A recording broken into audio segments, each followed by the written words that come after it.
I am currently on the 24th hour of urine slash water fast. I'm taking in both, primarily urine. And I intend to go for 3 days. I've been frequently going for 2 days as of late, and it's getting easier and easier to do just, 48 hours or so. So now I'm going a little bit beyond, and I'm trying to make this a habit, a lifestyle. So I'm intending a 3 day urine slash water fast, and I'm currently on hour 24. And inevitably, when you do any kind of fasting, 24 hours or beyond, you're going to experience cravings. And they're going to be strongest when you are feeling depleted of energy. And that's inevitably going to happen because that's the deeper of a state of detox you get into, the more depleted of energy you feel, at least in the initial stages of fasting. And you're gonna want to eat. You're gonna want to indulge your taste buds, your smell senses. Those are the primary senses involved when it comes to eating, inevitably. And when that happens,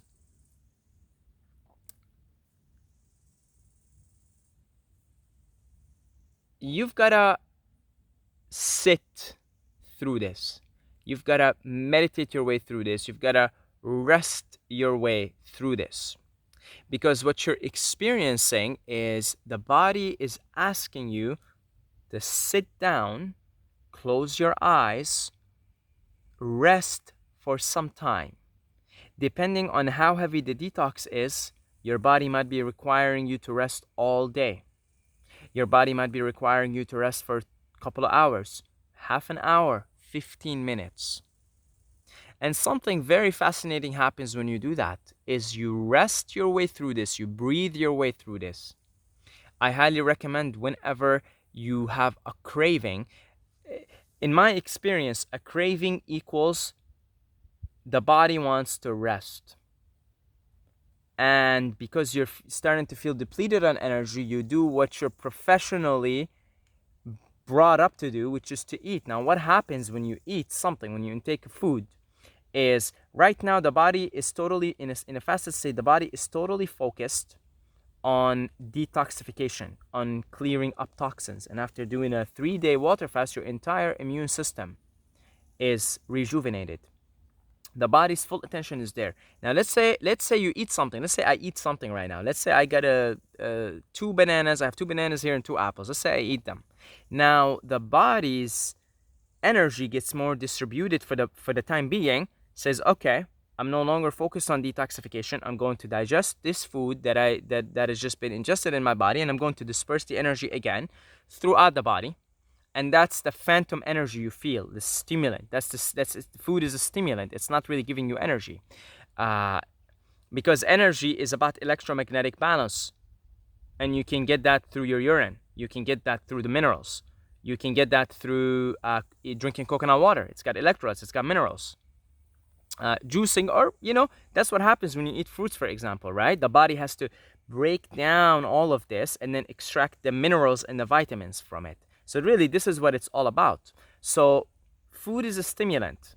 Even fruits, which contain minerals and vitamins, and they have the sun's energy, right? Still, there is energy required to break it down to extract those minerals. So it's acting more like a stimulant. Actually, your body does not need food. We've all been raised sick. Okay, we live in a sick society. We're brought up in a sick environment, eating foods that are making us sicker.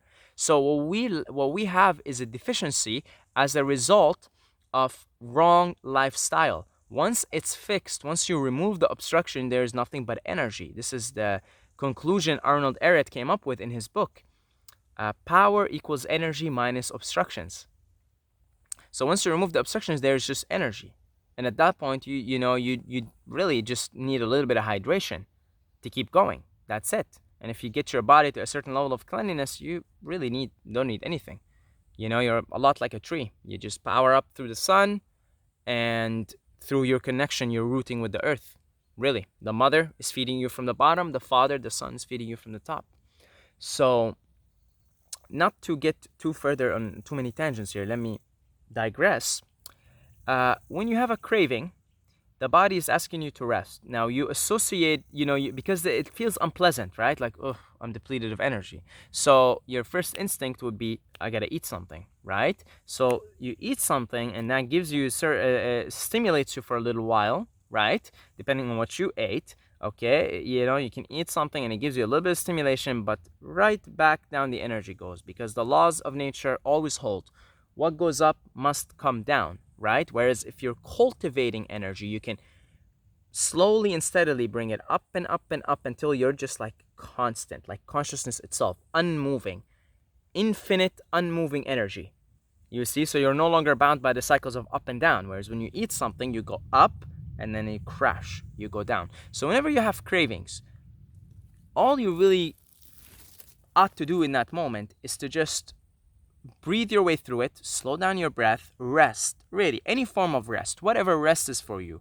Rest could be laying down on your bed and just doing nothing. That's what meditation really is, right? It's doing nothing. It can be focusing on your breath. It can be doing mantra. It can be putting on something, a documentary or something, and just watching it. Watching it. It could be any form of rest. That's all the body really needs, is just some rest. Rest your way through this. Breathe your way through this. Meditate your way through this. And something fascinating happens is, after a while, whatever the body needs in that moment is, you feel a burst of energy. You no longer have the craving. Because what we're all after is energy. You see, we all are beings of light, of pure, unaltered. Okay, forget it. I'm not going to use the word. Pure energy. Okay, let's keep it simple here. We're all this pure energy, and we go through life as humans in the modern world, and our connection to this infinite, pure, abundant, it's infinite. It's just infinite. It's abundant. Energy is depleted and depleted and depleted and depleted. And we're trained to seek that energy via external means. So the act of fasting is the retreat into the inner energy to be sustained by that, which is really your very essence, is energy. It's infinite, pure energy.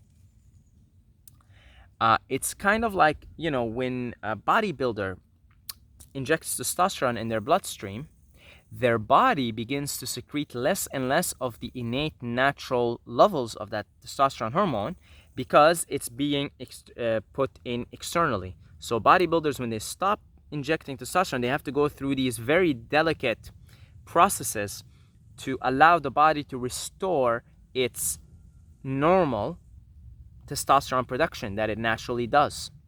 In the same way, when you begin to retreat into the inner energy, there is a process of retraining yourself to not seek the energy externally, but to allow it to come from within you. That's the act of fasting. That's the state of inidia. The state of inidia is the being fulfilled by your own very presence.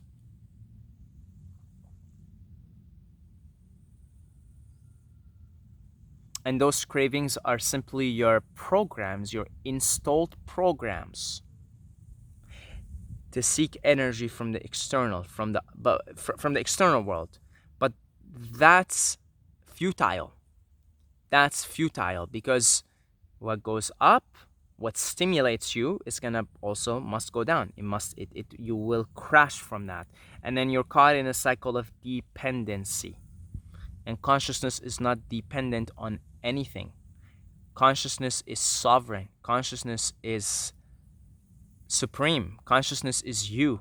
Energy is you. You are pure energy. The sun is perhaps the closest to us here, earthlings, the closest embodiment of that, because the energy is just the sun is just energy, right? And it's not asking anyone of energy. It's not asking you. It's not asking me of energy. It doesn't care if you like it, if you don't like it. It just shines. It's got so much energy, and it just shines it through. And that's who each one of us is. And so as long as we're caught in these cycles of attachment and dependency on external means of energy, and as long as we do not realize the futility of that pursuit, it's futile. It's not taking you anywhere. In fact, it's digging you into an early graveyard. The more you eat, the sooner you die. So that's why fasting is one of the most classic forms of spiritual practices. This is Jesus goes to the desert, 40 days and 40 nights. Nothing. Just his own presence, his connection to the source, to what he referred to as the Father. You go to some cave in the Himalayas and you happen to have the good fortune of running into some pure yogis, and they take you in and they say, well, you're interested in doing the practices they do, and what is one of the first things they get you to do? You go on a fast, you clean up the body, you break your attachments, your dependency on external means of energy that are, again, digging you into an early graveyard, keeping you stuck in attachments to the external, keeping you in the illusion. That's what they are. They're just keeping you in the illusion that you're sustained by something external to you.